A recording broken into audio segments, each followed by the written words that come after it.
आप इस बात से तो वाकिफ़ होंगे कि राजस्थान देश के तमाम जो राज्य हैं उनमें से उन राज्यों में शामिल है जहां पर धूप और गर्मी जो है एकदम चिलचिलाती हुई गर्मी है। और देश के तमाम जितने भी शहर हैं उसमें सबसे ज़्यादा अगर कोई गर्म शहर है तो राजस्थान का है। लेकिन इसी गर्मी में यहाँ पर कुछ छात्र हैं जो लगातार आंदोलन कर रहे हैं और आज लगातार उनका 9वां दिन है।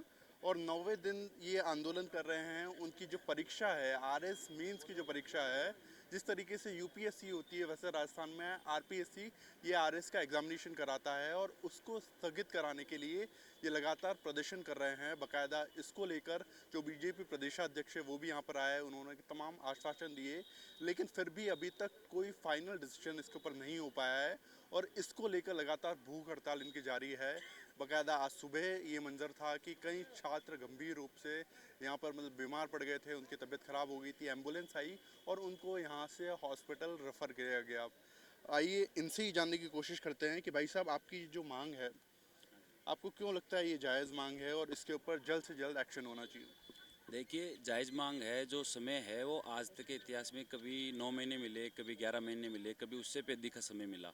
तो ये जो 3 महीने है ये आज तक का सबसे कम समय है और ये अपर्याप्त समय है। जो सिलेबस है वो बहुत बड़ा है। 3 महीने में इसको कवर कर पाना मुश्किल है। और इसी बीच कुछ परिस्थितियाँ हुई थी, जैसे ऑपरेशन सिंदूर हुआ, जिसकी वजह से भी जो हमारे सैनिक भाई थे वो बॉर्डर पे थे और देश के अंदर भी जो तैयारी कर रहे थे वो भी कहीं ना कहीं इससे प्रभावित हुए। तो और भी कई कारण हैं जिनको देखते हुए थोड़ा सा समय जायज़ मांग है और थोड़ा सा समय सरकार को देना चाहिए। लगातार यहाँ पर कुछ ऐसे अभ्यर्थी भी हैं जिनकी तबीयत भी खराब हुई। भाई साहब आपके कुछ ऐसे फेलोज थे, साथी थे जिनकी तबीयत आज खराब हुई, एम्बुलेंस आई और उनको यहाँ से ले जाया गया, लेकिन फिर भी सरकार कोई कार्रवाई नहीं कर रही है। अब आप क्या सोचते हैं, क्या मांग है और साथ में आपको क्या लगता है कि किसको यहाँ पर आके एक्शन लेना चाहिए? देखिए, यहाँ सुबह से सब कुछ त्याग के बैठे हुए हैं। पानी तक आता कोई नहीं पी रहा है और सुबह से लगातार एम्बुलेंसें आ रही है और जा रही है। और हम ये नहीं देखना चाहते हैं कि सरकार इस तरह से असंवेदनशील हो सकती है। हम ये चाहते हैं कि पहले आप पिछली जो भर्ती थी उसका परिणाम घोषित करो, उसके अगले दिन ही परीक्षा ले लो। लेकिन 21,000 अभ्यर्थी अभी भी कंफ्यूजन और मेंटल ट्रॉमा की सिचुएशन में बैठे हैं कि करे तो करे क्या। सरकार अपनी क्लैरिटी क्यों नहीं दे रही है? अपने इतने सारे मंत्री, किसी मंत्री को यहाँ पे भेजिए और कहिए कि आपकी बात वाजिब है, तो हमारी आगे बात बढ़ा क्यों नहीं रही है? सीएमओ से लेटर भेज क्यों नहीं रही है आरपीएससी के पास में? आरपीएससी को कहें कि तिथि आगे बढ़ानी पड़ेगी। हमें इस कदम तक आना पड़ा है क्योंकि बीजेपी के जो स्टेट प्रेसिडेंट थे उन्होंने बताया था कि आपकी बात बिल्कुल जायज़ है और हम काम कर रहे हैं, और आश्वस्त किया था। जो 5 दिन से जो भूख हड़ताल पे बैठे थे, उस भूख हड़ताल जो अनशन था उसको तोड़वाया था। लेकिन उनका जो डेडलाइन थी वो कल तक थी, 12 जून तक थी। आज 13 तारीख तक कुछ नहीं हुआ। हमें ये कदम उठाना पड़ा, हमें धूप में आना पड़ा, पानी छोड़ना पड़ा, अन्न छोड़ना पड़ा, और हम डटे रहेंगे तब तक ये पोस्टपोन लेटर नहीं आएगा। जितना मैं समझ पा रहा हूँ इससे पहले जो आरएस की एग्जामिनेशन हुआ था उसका रिजल्ट अभी तक नहीं आया है और उसके बाद ये फिर से परीक्षा करा रहे हैं। ऐसे में कन्फ्यूजन ये हो जाएगा कि जो स्टूडेंट्स पहले से सेलेक्ट हो गए हैं वो भी फिर से क्वालिफाई करेंगे। हाँ।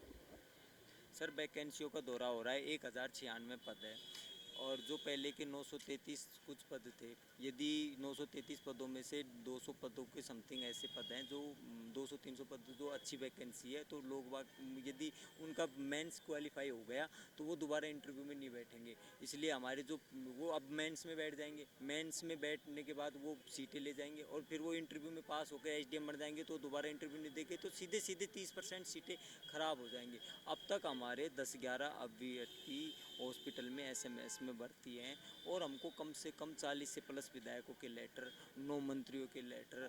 कभी एग्जामिनेशन होगा? हाँ हाँ सर, मैं मेंस लिख रहा हूँ। नहीं नहीं, मेरा नहीं होगा, मैं फर्स्ट टाइम लिख रहा हूँ।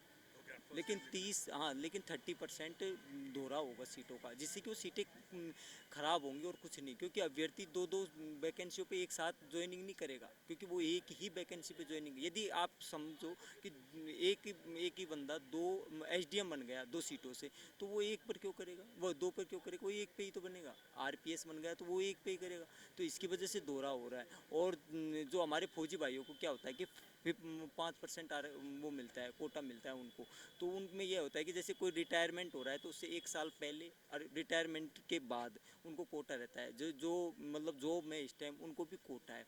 तो वो क्या है कि उनकी छुट्टियां को कैंसिल कर दिया गया, तो वो वहाँ चले गए, तो उन सबसे ज़्यादा वो ज़्यादा प्रभावित हो गए। और हमारा तो मेन मुद्दा ये है कि सीटों का दोहराव ज़्यादा हो रहा है, और हम कम से कम 15 दिन के समथिंग हो गए अनशन करते हुए। और जब भी सरकार आश्वासन दे रही है, दिया कुमारी मैम ने भी लेटर लिख दिया, और उनके अलावा प्रेमचंद बैरवा ने, मैं खुद डेलीगेशन में गया था, प्रेमचंद बैरवा जी ने बोला कि आपकी बात को हमने सक्षम नेतृत्व तक पहुंचा दिया। हम पूछना चाहते हैं वो सक्षम नेतृत्व कौन है? यदि आप डिप्टी सीएम है, दिया कुमारी जी के पास गृह मंत्रालय है, यदि आप ही फैसले नहीं ले पा रहे तो कौन फैसले ले रहा है? भाई आपको कम से कम बच्चों के खातिर ट्वीट तो करना चाहिए कि भाई क्या प्रॉब्लम है, या बच्चों के बारे में आके पूछना चाहिए, अपना कोई प्रतिनिधि भेजना चाहिए सीएम साहब को। ऐसा तो है नहीं कि उनके मामला उनके संज्ञान में नहीं है, वो क्यों नहीं ले रहे संज्ञान में?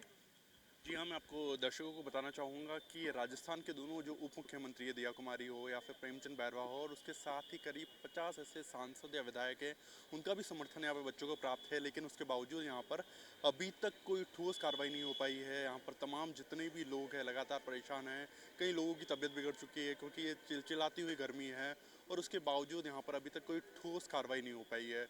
हम यही कहीं ना कहीं एक उम्मीद जगा के बैठे हैं कि जल्द से जल्द इसके ऊपर कार्रवाई हो, और सुदर्शन न्यूज़ भी यहाँ पर छात्रों का लगातार समर्थन करेगा। जब तक इनके ऊपर कोई कार्रवाई नहीं होती है, हम भी यहीं पर डटे रहेंगे और पल पल की जो अपडेट्स है वो आपके साथ शेयर करते रहेंगे। कैमरा पर्सन ऋषभ के साथ जयपुर से सुदर्शन न्यूज़ के लिए नतांश पटेल।